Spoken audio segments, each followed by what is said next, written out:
Good evening and welcome to the Ombudsman program. My name is Diane Wellborn. I am the Ombudsman and I'm going to be your host for this evening's program. I want to remind our viewers now that this is a call-in program, and if you should have a question or comment that you would like to make about our topic, we welcome you to call in and give that to us, and the number is available at the bottom of your screen. Our program this evening is one that touches all of us that live in Montgomery County. We are going to be exploring the wealth of opportunities that are available for our residents through Five Rivers Metroparks. And I'd like to introduce the viewers to the Executive Director of Five Rivers Metroparks, Rebecca Benna. Thank you for coming. Good evening. Thank you for being here. And I'd also like to introduce to you the Carrie Scarff, who is the Chief of Planning and Projects for Five Rivers Metroparks. Carrie, thank you for coming tonight. You're welcome. Good to be here. Thank you. There are these two ladies are in the leadership of the park district, so they are involved. You may see them in the parks when you're out visiting because they enjoy them as well as all of us do, but they're also involved in the strategy for developing and maintaining our parks, which we're going to get to talk about. Everything from funding to hiring to running volunteers and all the aspects of our Five Rivers Metroparks. It's more than what we could cover in a one-hour program, but we're going to get started and do our best to get to that. I'd like to start with a little bit of history about the Metroparks. Can you tell us how it got started? Then we'll move into the mission, which I think we have a slide to help on that. But let's go with history. All right.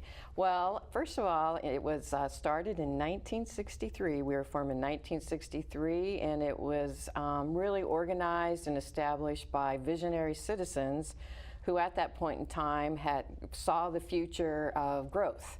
And there was concern about watching Cincinnati and Dayton grow together.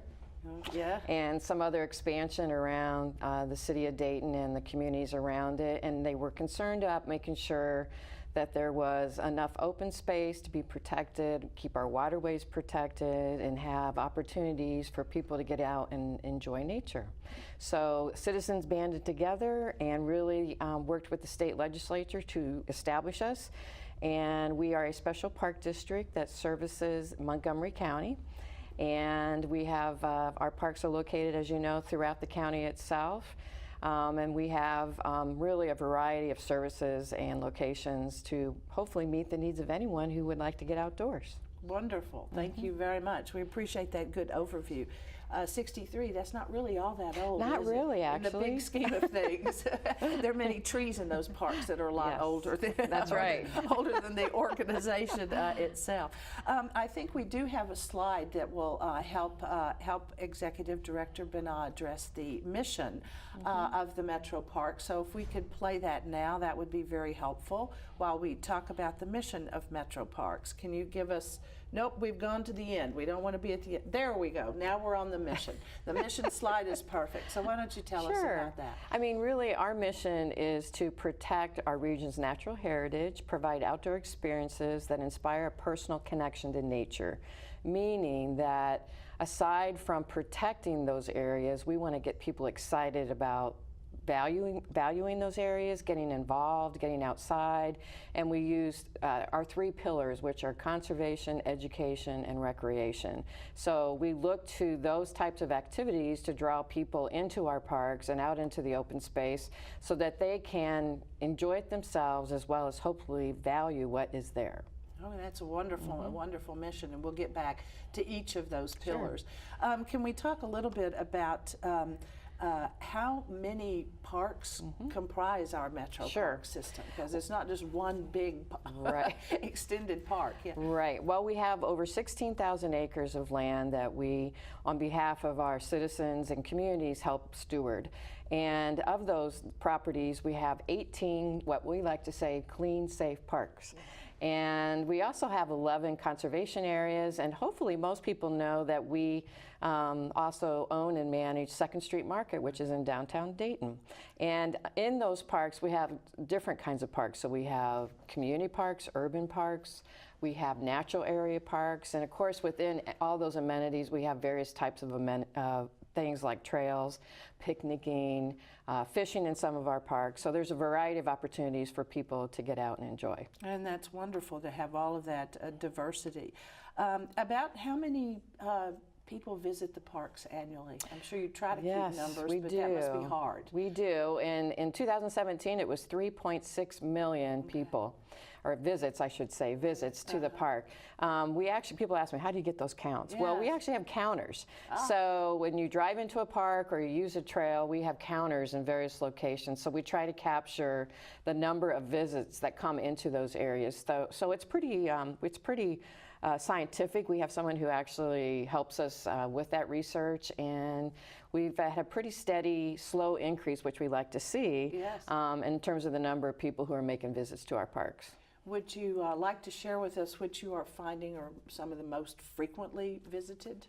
Oh my gosh. Well, Inglewood, some of our bigger parks, Inglewood, Germantown, of course Riverscape, which is downtown where we have many of our events and festivals. It depends on who you ask, but Twin Creek is a park out towards the southwest part of the community. Eastwood Metropark, Wegersen, we have Taylorsville, Carrie Hill, Possum Creek. So they all get lots. They all do get lots of use. That's really, really good. I'd like to turn now to look at highlights which are popular in some of the parks. You just started with some of that, but certain parks are known for either having boating or children or whatever. And would you like to run through some of the highlights of that, so that if somebody is wanting to get out, they might get an introduction to a park they don't know yet? Well, on the slide that you see here, if you can, hopefully the viewers can see it, there are 3 generations in that kayak. And the little gal in the middle has a pacifier in her mouth. So we're getting them young. We're trying to get them started young, but our purpose is to get people out into the parks and to enjoy the outdoors. And hopefully whether it's an individual or whether it's multi-generational, doing family things together, we want to provide a variety of experiences for people to try it. So we have try it programs like try fishing, try kayaking, try cycling. We do have a mountain biking facility. I know people might be surprised by that. That's in Huffman Metropark, and actually there's about 9 miles of trails there that go through the forest, and also we have some beginner and toddler trails up in that area that are very popular, and people are still finding out about that. That's one of the gems, I would call, the secrets that people still don't really know they're learning about, that we have that available to people to get out and actually try mountain biking. That's wonderful. And now if a viewer wants to find out when is a time to go, when there's a tryout and so there's somebody that's going to coach, give us your website, because that would be a good way for them to look that up. Real easy, metroparks.org. Okay. And our Parkways also magazine that goes out to the residents of Montgomery County. So whether it's there and you see it on the slide right there too, www.metroparks.org, that will have all of our programs and the schedules and the locations and the amenities that are offered in our parks. So people can get on and plan their next visit. That's right. Absolutely. Would you like to add anything else about certain specialty programming in the parks that you think people might need to know about? I mean, they're all family friendly, but there's some that really have more things for children than maybe others. Yeah, and you feel free to jump in. I think the Children's Garden at Wegersen, if people don't know about that, it's a real treat for kids of all ages, really. It's a wonderful garden where they can splash around a little bit of water, play some music, and there are just a tremendous amount of things for them to do there. Great. So that's one option. We also have nature play sites at a variety of Metroparks. Hills and Dales has nature play, Englewood, Sugar Creek. All of those parks have nature play sites. And then Possum Creek Metropark, which is one of my favorites, but not too many people know about it, has a fantastic sustainable farm. And so we have chickens and rabbits there, and goats and sheep and a donkey. and kids love to get out there and play Look at around the with those animals. Sure, Yeah. sure. Thank you. That's really great. And then on the other end of the age spectrum, are there parks that are less rugged and less on the mountain biking mountain biking trails that for people that that want to exert themselves and maybe watch some birds? Sure, sure. Well, you know, we have Cox Arboretum. Yes. So that's a beautiful place to go. And actually that gives you a variety of experiences there, whether you go up the tree tower and can view the region, or there's the walking paths there. Recently the park had some new paving paths put in that are ADA accessible, really helpful for people who want to get out into the park, which is great, and the foundation there helped fund that. We also have Hills and Dales Park, which is a great place to go and relax around a pond. You know, there are a variety. Medlar Conservation Area has a paved bike trail that many people like to walk or ride. And there are some hills, but you can still enjoy them, but it is a paved trail system. Eastwood, in terms of the bike trail that goes all the way from Eastwood into downtown. Of course, you know that we're connected to the region's, or the country's actually largest paved trail network of 340 miles plus of our bikeway system that we're connected to, and part of that, we are part of that. So there's lots of opportunity to get out and just walk along the rivers, or walk along the paved trails, or cycle and enjoy bird watching along the rivers, which is really awesome, or going up to Inglewood Metropark, and bird watching is very big up there. Okay. So there's great bird watching in that area. Wonderful. Well, that's good to know about all of those. You mentioned one of the pillars being the conservation. So let's talk about that for a little bit. Why don't you inform our viewers about the role of the parks in conservation? I think maybe that's not quite as obvious as some of the recreational activities, and people may not know all that you all do behind the scenes and how important that is. Sure. Well, we are a conservation agency, and our vision is to be the conservation leader. And really, the premise of why people know us possibly through our programs and activities is to get people out to our areas so that they know the value of conserving open space in our natural areas. So conservation is what is our framework. It really is our foundation. And then the activities and the events that we have, some of them are gateways, like Second Street Market, where people come to Second Street Market and they can buy goods and socialize, but it's also a gateway to hopefully help us share our message about the other things that we do in terms of a conservation agency. The Barbara Cox Center for Sustainable Horticulture, which is down at Cox Arboretum, has become a location where all of our tree seedlings are being cultivated there, where they're growing them from nuts and eventually into seedlings, and then they're going out into our Metropark spaces to plant tree seedlings. And we've planted over 90,000 tree seedlings in the last 7 years.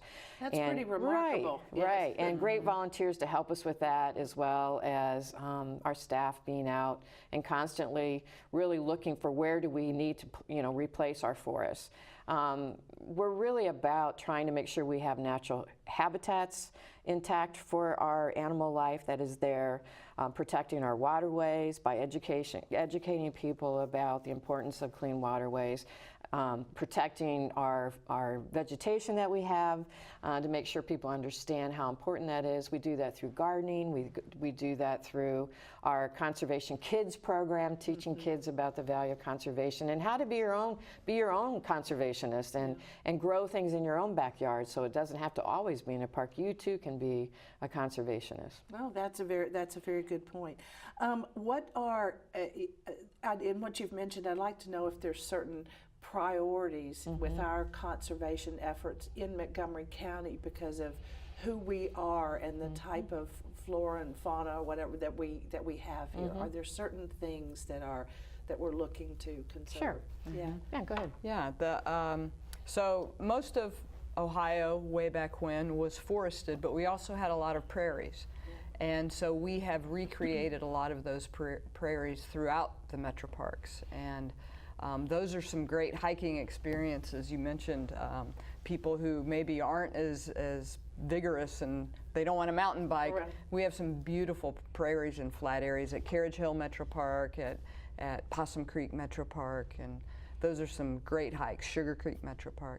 Wetlands are also another important habitat, and we have brought back wetlands again at a number of our parks, and some of those, Englewood is another great example that Becky mentioned. You have just incredible bird diversity there, and right about this time of year during the fall migration is a great time to go out and see just an incredible array of birds. Wonderful.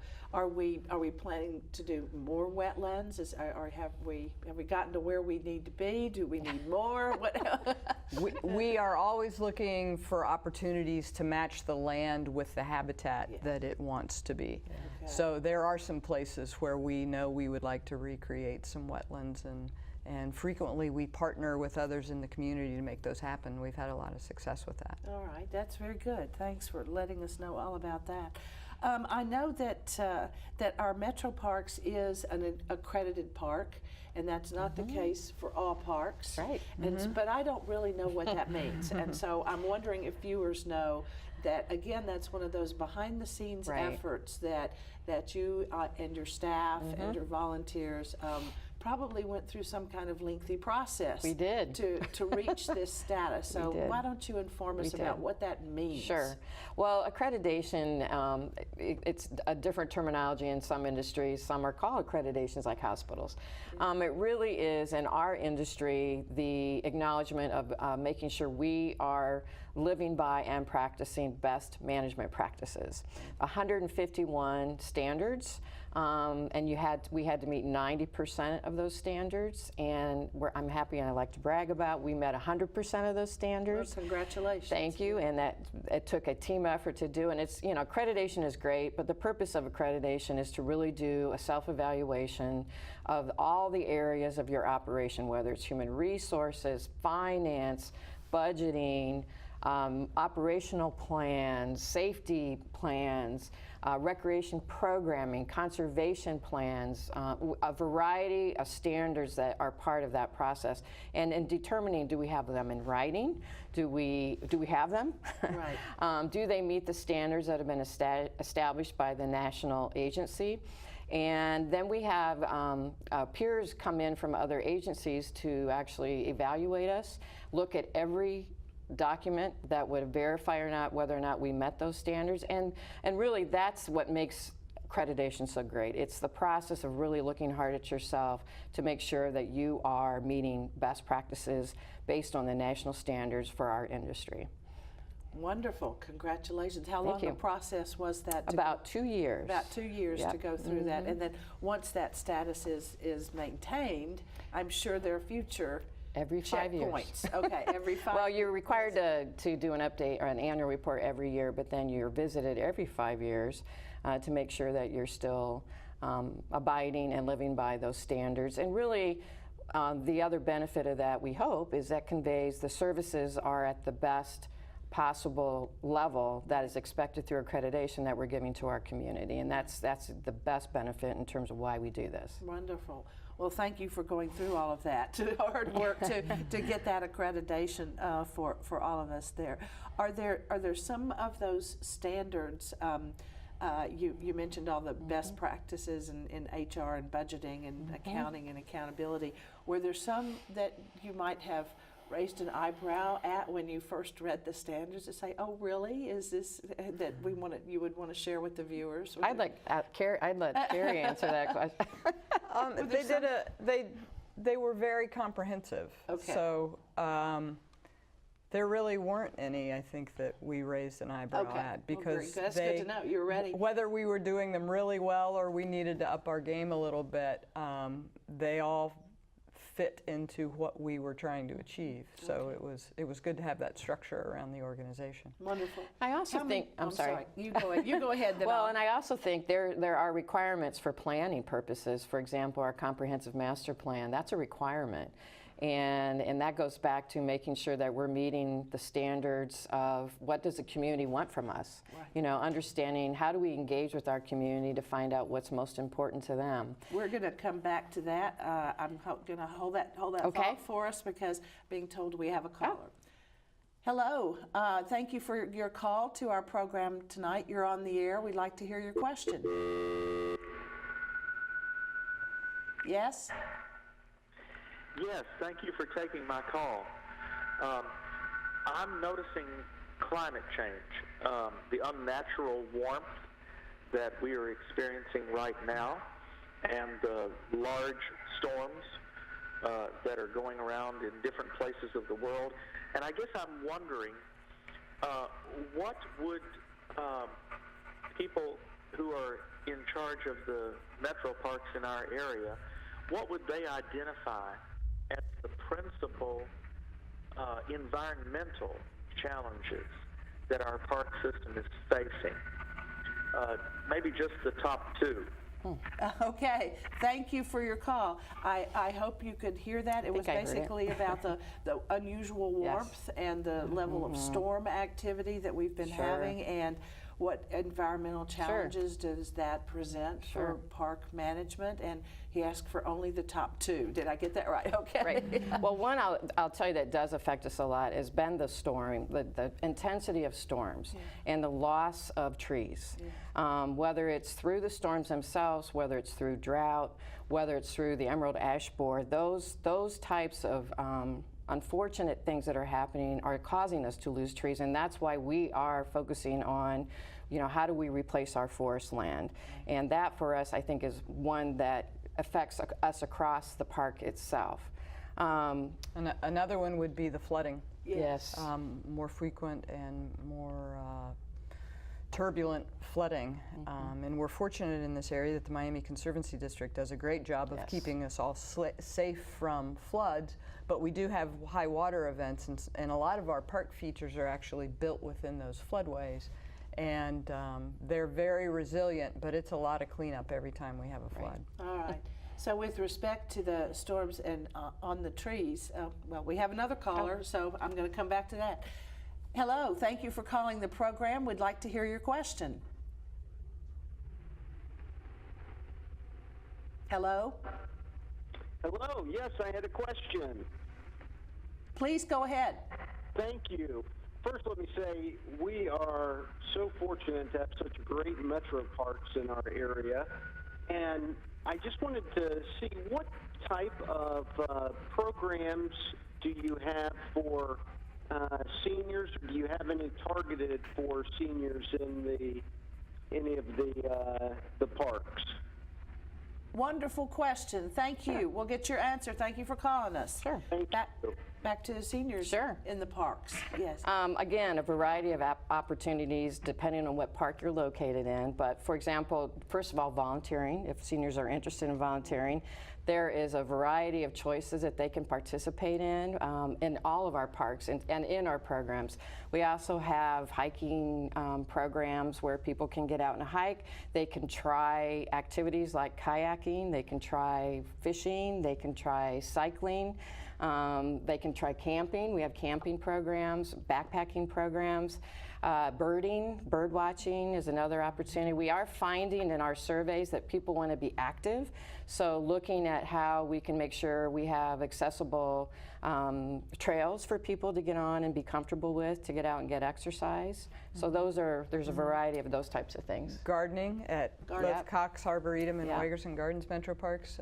There are a lot of gardening programs available. Oh, very good. Those are great suggestions. Thank you very much for addressing that. I'm also going to, actually my next question was going to be about the volunteer opportunities at Metro Parks and maybe the number of volunteers that you have, which is a lot, and what different kinds of things do they do, and what Yep. Do they have to be adult? And Yes. just tell us So about the answer is it depends. it. No. Depends. Okay. It does depend actually on how old you have to be and who you have to be with. So obviously the tree seedling program that I mentioned, that can be a multi-generational experience. And from I've seen little children with their grandparents or their parent or all three participating in that program.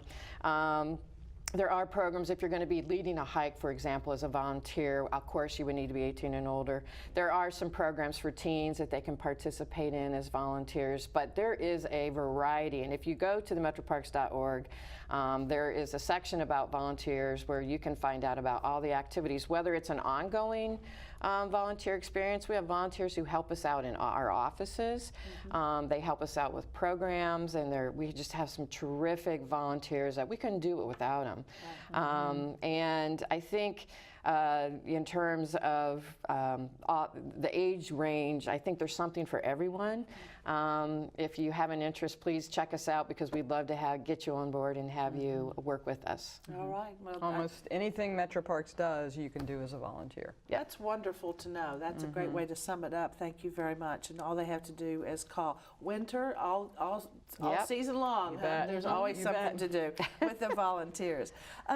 Let's turn back. I was going to come back before the color to the master plan. Yes. So I'd like to hear, I think that a lot of citizens know about the master plan because there was a lot of community engagement that was done, but I'm not sure everybody does. Sure. So tell us a little more about that. Right. I get very excited about this one. Not everybody does, but I do. Okay, well, good. And really because it's the community's plan. When we started working on this in 2014, it was really to make sure we were coming out of the recession, and our resources, we need to make sure we are utilizing our resources to what the priorities were of the community. So we spent about a year and a half working with the community, trying to find out what their priorities were through a variety of ways, whether it was surveys, public meetings, focus groups, a variety of ways to talk to people and listen to hear what their interests were.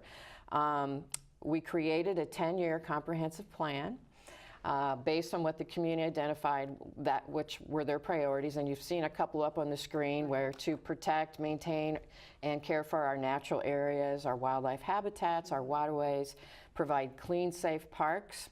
That's very important to the community as well it is for us. We do have a law enforcement team of officers who are law enforcement officers who are patrolling our parks and working with the communities where our parks are located, as well as the trails, 24/7. So they are out all 7 days a week, 3 shifts, and always out helping work with the community and assist people in the parks. Connecting people to nature is another one that we've talked about. And then providing places for community gathering, destinations for community gathering. For example, as we mentioned, 2nd Street Market, if you go down there on a weekend, you know how active that is and busy. And we did add Sunday based on interest and demand from the community. Riverscape in terms of our events that we have there, and many of those are partnerships. We don't do it alone. In fact, we couldn't do a lot of what we do without having partnerships, and part of the plan identified that we needed to continue to look at how do we work with other communities and other organizations to help provide the events and activities that people want.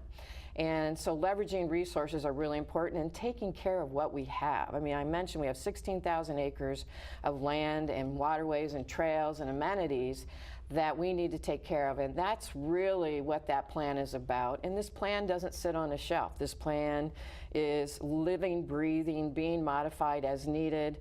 We look at it on an annual basis. We have initiatives that are updated from year to year, and those will continue. And once we get to 10 years, we'll go to the next 10 years. So it doesn't stop. And the key is that we stay focused on what the community said was important to it.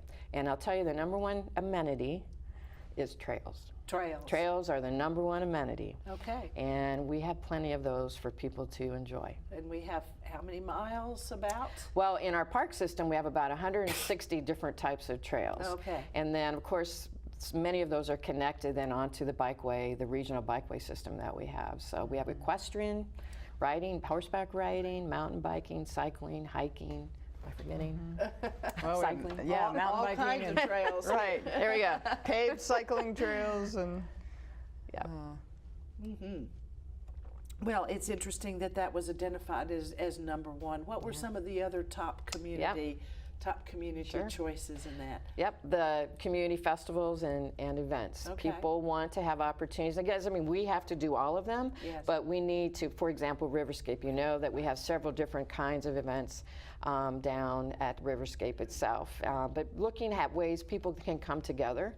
Music is obviously a big interest with people in our community. Gardening is of interest. Getting kids outdoors and getting them active and healthy, as well as older adults, providing those types of activities.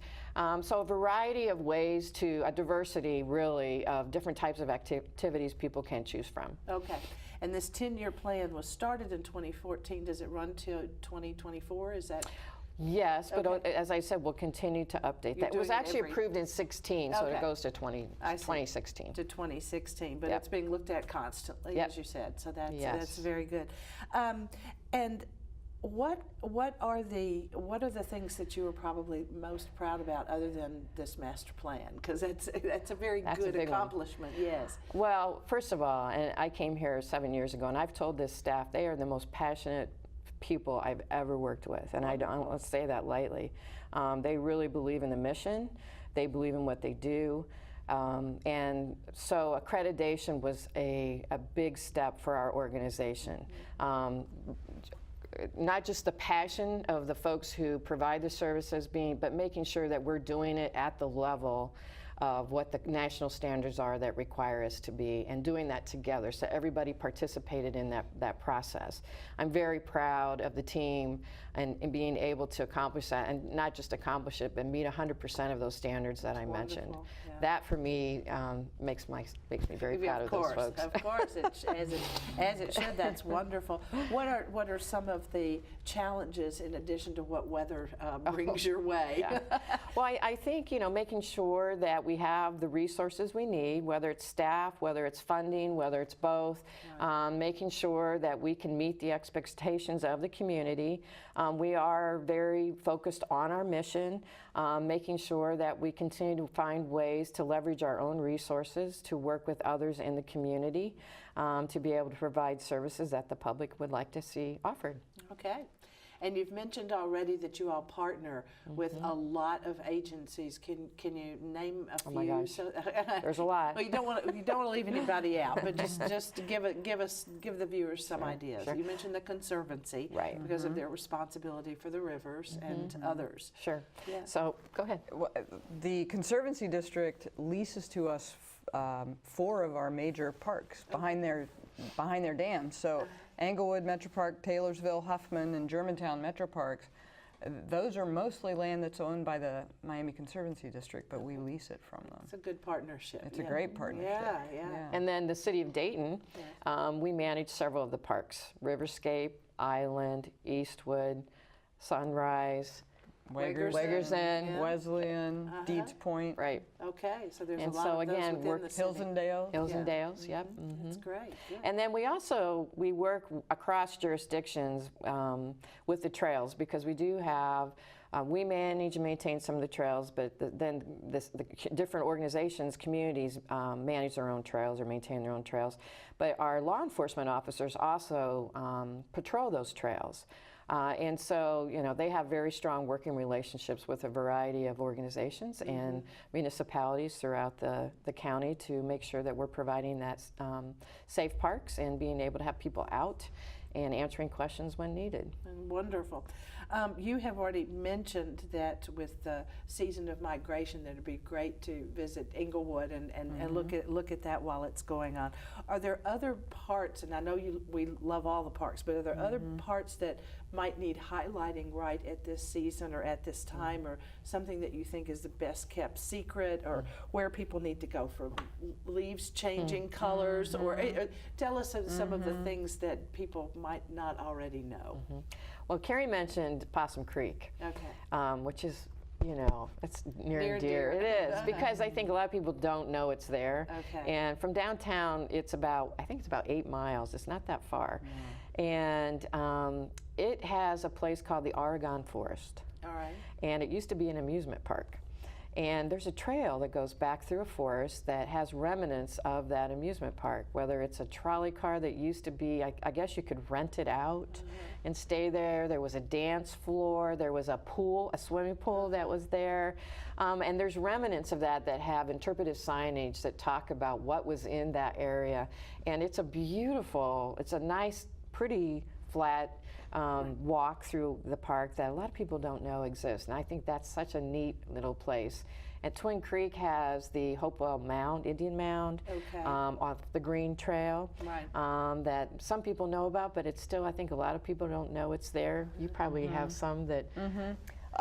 Some couple of great hiking parks. You know, we've had a good amount of rain this fall, so the fall color should be great. To the southeast, Sugar Creek Metropark just has incredible hiking trails, and it will be a great experience to walk through that park this fall. And then also Taylorsville Metropark to the north. There are a couple of trails there. You can walk the bike trail through Taylorsville, and it's nice and flat and right in the heart of the woods, or you can go on the east side of the dam, and there are more vigorous hiking trails there that go through old growth woods that are just fantastic, stunning, right along the Great Miami River. Well, that sounds really enticing. It sounds really good to go. Now, we were going to ask Carrie to tell us a little bit about the downtown planning. Yes, so would you introduce that sure. for us? So part of in the comprehensive master plan, one of the recommendations that came out of that was to look at each of our Metroparks, properties that we have, and make sure that we are planning for the future. And so she and her team are leading an effort to develop, either update or develop park master plans for each of our Metropark locations.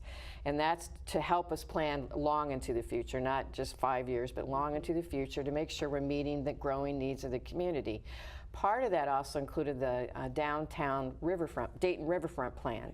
And Carrie is the project lead on that, and she works with several partners. We have several partners that she can talk about that, to again address the development of the riverfront.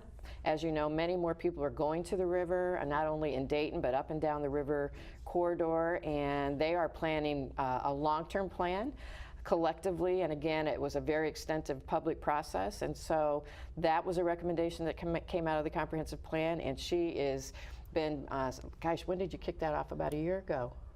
Year and a half ago, and they will continue to be working on those master plans for some time to come. Okay. So there you go. There's your lead-in. Well, that's about it. That's a lot of park planning going on. Yes. I know we're talking about Metroparks tonight, but really the Dayton Riverfront Plan was a partnership among 7 organizations. Metroparks, Miami Conservancy District, City of Dayton, Montgomery County, the Downtown Dayton Partnership, Greater Dayton RTA, and Miami Valley Regional Planning Commission. So that gives you an idea of how important the rivers are in Dayton. Yes. And Dayton is unique in that we have 4 waterways that converge in the downtown. And so the idea of this plan was not to focus in any one tight area, but to really look at the whole community as the rivers touch the various neighborhoods in Dayton. So whether it's the Great Miami River or the Stillwater River to the north, or the Mad River to the east, or the Wolf Creek to the west, those waterways all go out and touch so many communities in Dayton. And so this plan attempts to capture the character of those communities and the assets that exist along those waterways, and really create dynamic public spaces along the waterways where the community can come together at the river. Okay, wow.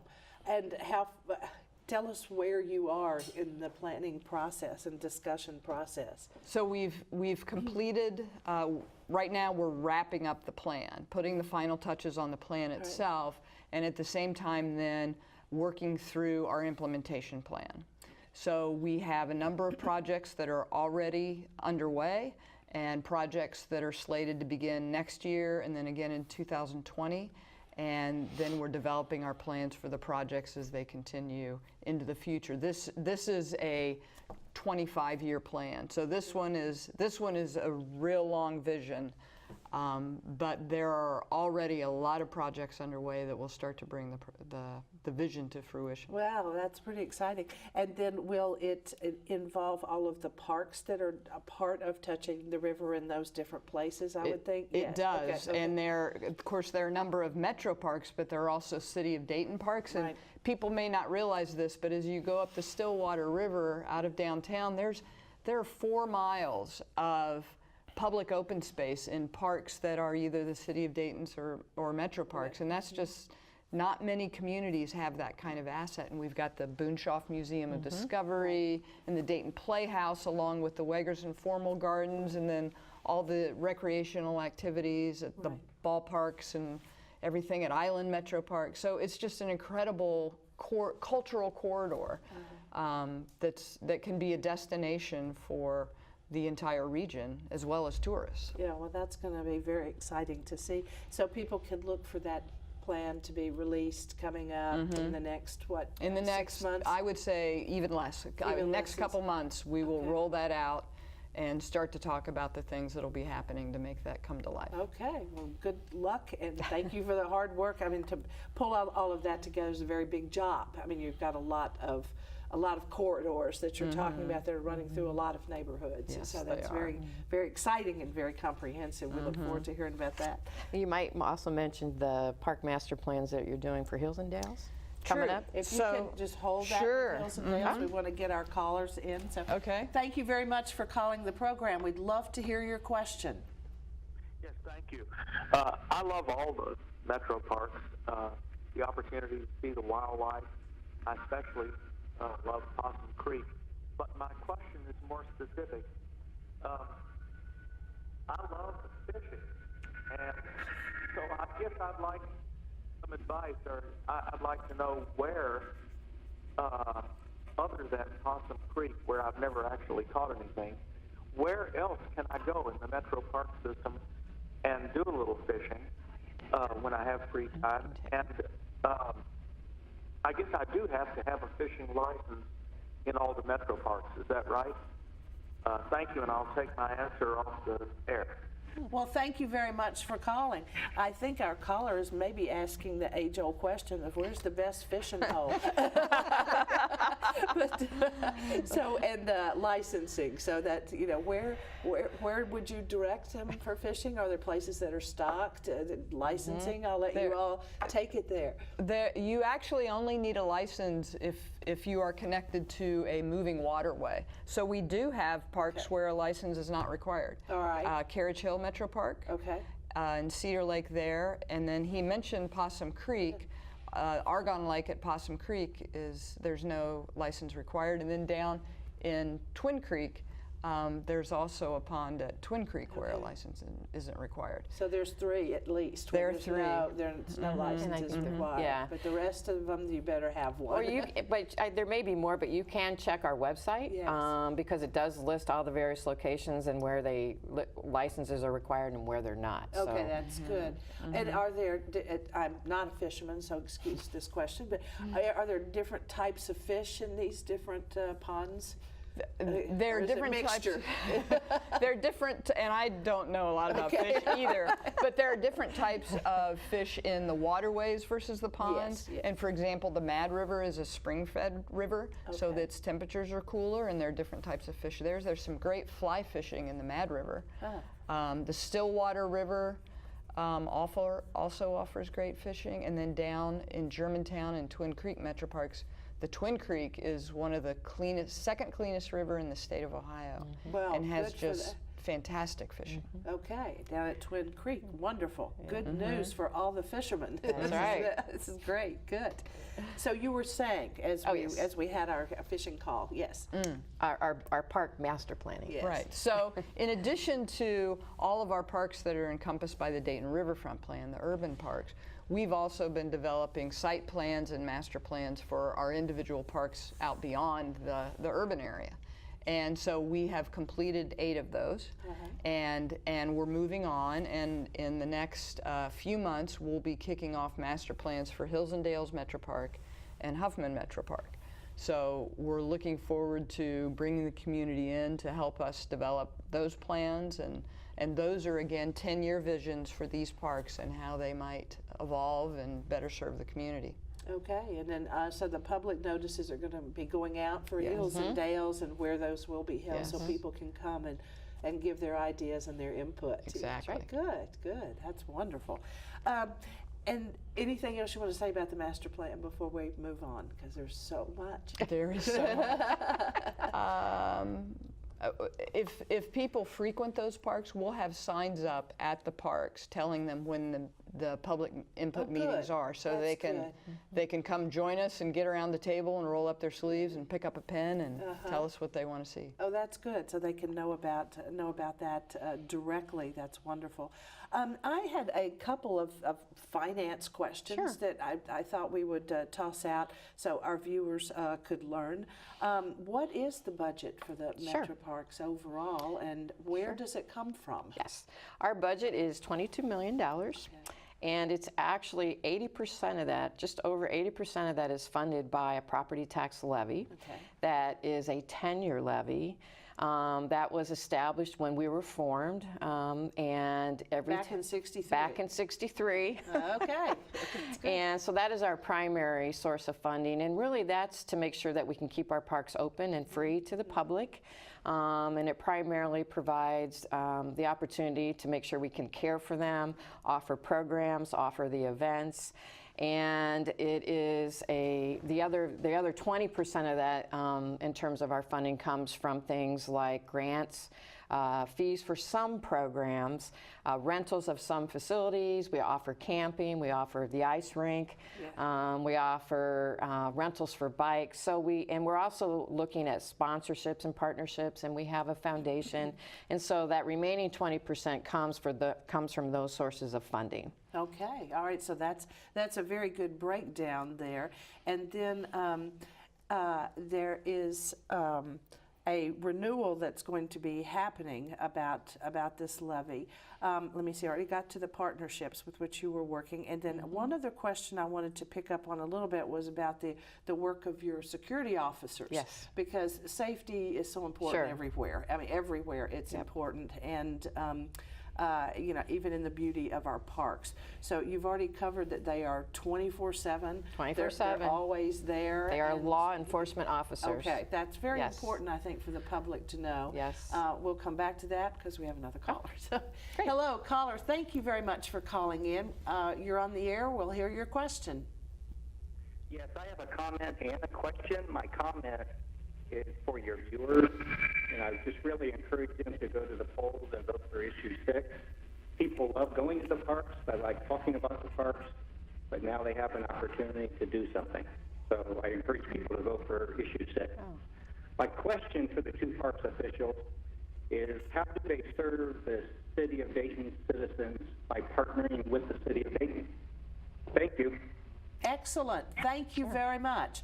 So I want to just repeat, because I'm not sure how well the viewers could hear the caller that came in, but his first comment was that the levy renewal is issue 6, and he hopes that those who enjoy using the parks will go out and vote in support of the parks.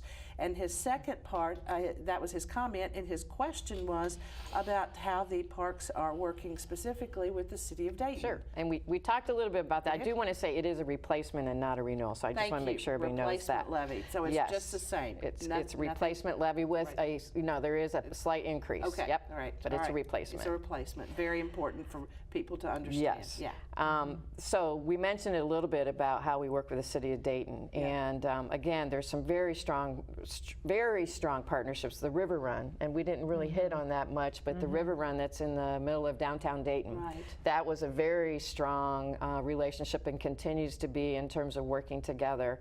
The events, there's several events that we offer jointly with them. Whether it's at Riverscape or whether it's on the river itself. So we have a variety of activities that we work together with them on. So having that partnership, leveraging each other's resources, as we talked about, instead of one organization trying to do it, we look at ways how we can come together and offer services that otherwise we probably couldn't do. The planning process, collectively planning together for the future, instead of having our, you have a plan and you have a plan, and they're operating in their own arenas. You're working together to plan for the future, so that you're again maximizing each other's resources. We also work very closely with them on the bikeways. To complete the key arteries of our bikeway system, and we're working to go on down through downtown on the Great Miami River at the top of the levees, so you aren't interrupted by the high water event. Right. But also a real important one is going out west along the Wolf Creek. And we're working both with the City of Dayton, actually, and the City of Trotwood and Miami Valley Regional Planning Commission to complete that part of the bike trail and make that just a great amenity for all the residents out that way. Now, when might people see work? Is that kind of work done in the winter, or does it wait till the spring? When might people see work being done on it? There's work going on right now, and this is a collaboration with the City of Dayton Miami Conservancy District. They're building a ramp down from the top of the levee to the bottom of the levee, right below the Art Institute. And then that bikeway will extend through Sunrise Metropark in the next few years. And Sunrise is on Riverview. It's right there on Riverview. Look, it's on Riverview. You're exactly right. And Edwin C. Moses as it heads on down. Right. And then people will see the bikeway then that heads up the Wolf Creek coming off of James H. McGee Boulevard and going along the creek and then through more residential streets. So there's a lot of, as we go through the next few years, you're going to see something new every year around those bikeways in that part of the city, and it's fun to work with the city and other partners to make those things happen. Well, that's also very, very exciting to me, seeing bikes coming through there. That's just fantastic. I'm sorry, we don't have a lot of time left, and so I wanted to give you both a couple of minutes just to have some closing remarks and something I may not have asked you that I should have asked you, or that you want to make sure the viewers know. So I'll start with you, Carrie, and then let Becky wind up, okay? One thing we didn't mention is that 90% of our 16,000 acres are maintained in natural open space. Okay. And conservation is the core of our mission. So we have over 14,500 acres in natural area for this community to enjoy.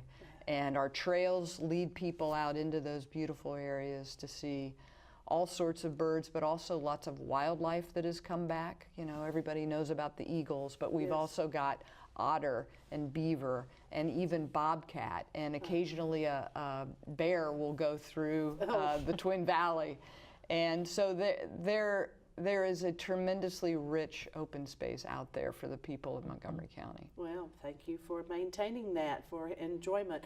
And before I turn to Becky, I'd like to ask for the final slide to be put up that gives the website again for people who want to check for programming or look for activities that fit their family and their friends' needs. Yes, thank you for getting that on screen for the viewers. All right, let's wrap it up. Well, great. Here. So I think for us moving forward, as I mentioned, the Comprehensive Master Plan is our guide, and the things that we're going to focus on are connecting our communities through our trail system. That has been highlighted several times. It's very important to have the opportunity for people to get connected, have places for people to gather, and have programs and provide destinations for people to go to. Take care of what we have is really important, and also focus on how we continue to look for partnerships and working together to leverage each other's resources. So in doing all those things, we hope that that is what the community wants from us. We'll continue to ask for their feedback to make sure that moving forward we offer these wonderful gems to our region. Well, that's fantastic. Thank you. And I just wanted to add that to have a park system that's open to so much community input and so much community volunteerism makes a big difference when you're responding to what people want. Number one request is trails and That's gathering right. spaces, and Right. that's just wonderful. So Right. congratulations on that, and thank you very much. I'd like to thank the viewers for watching the program this evening. Please check out the Metroparks website for events in your area. Thank you for watching. Good night.